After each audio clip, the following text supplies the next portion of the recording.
Figurez-vous, mon cher ami, que mon père est le fils caché de Joséphine Baker. Nom de Zeus! Vous me croirez ou pas, mais j'ai très bien connu Joséphine Baker. Et nous étions dans le même hôtel à Paris pendant la guerre. Non, ne me dites pas que Joséphine et vous avez... Si. Bonjour à tous et bienvenue sur Deux points ouvrés des guillemets. Aujourd'hui, je vais vous parler d'un livre et d'une pièce de théâtre que j'ai adoré. C'est un véritable coup de cœur.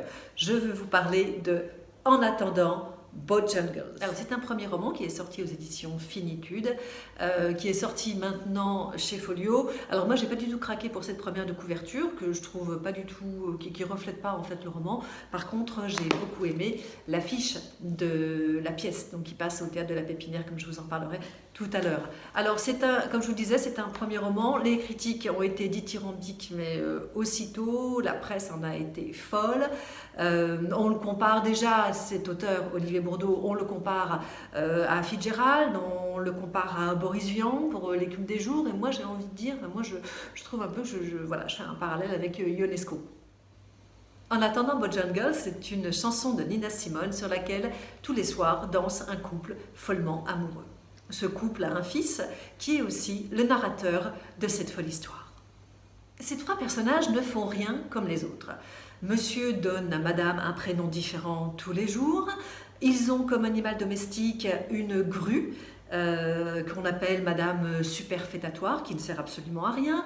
Le jeune fils ne va plus à l'école, il s'est fait renvoyer et c'est tant mieux. Ils partagent leur vie entre un appartement et un château en Espagne, et monsieur écrit des romans qui n'ont absolument ni queue ni tête.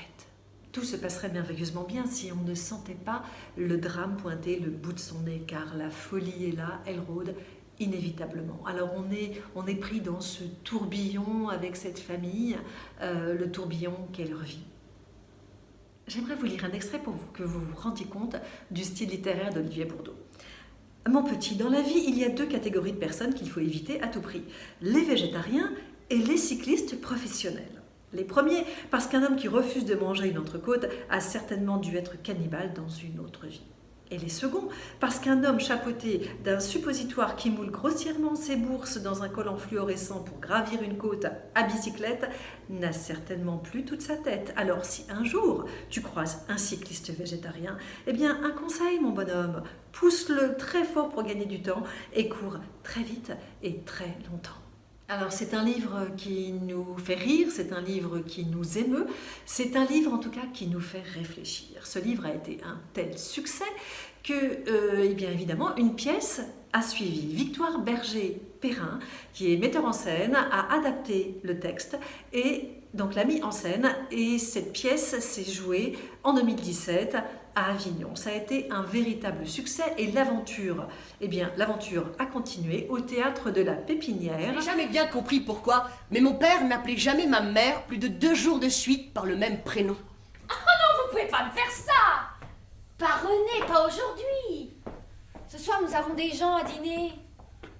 Puis je n'ai vraiment rien de René dans ma garde-robe. L'adaptation est une pure merveille. L'interprétation est magistrale.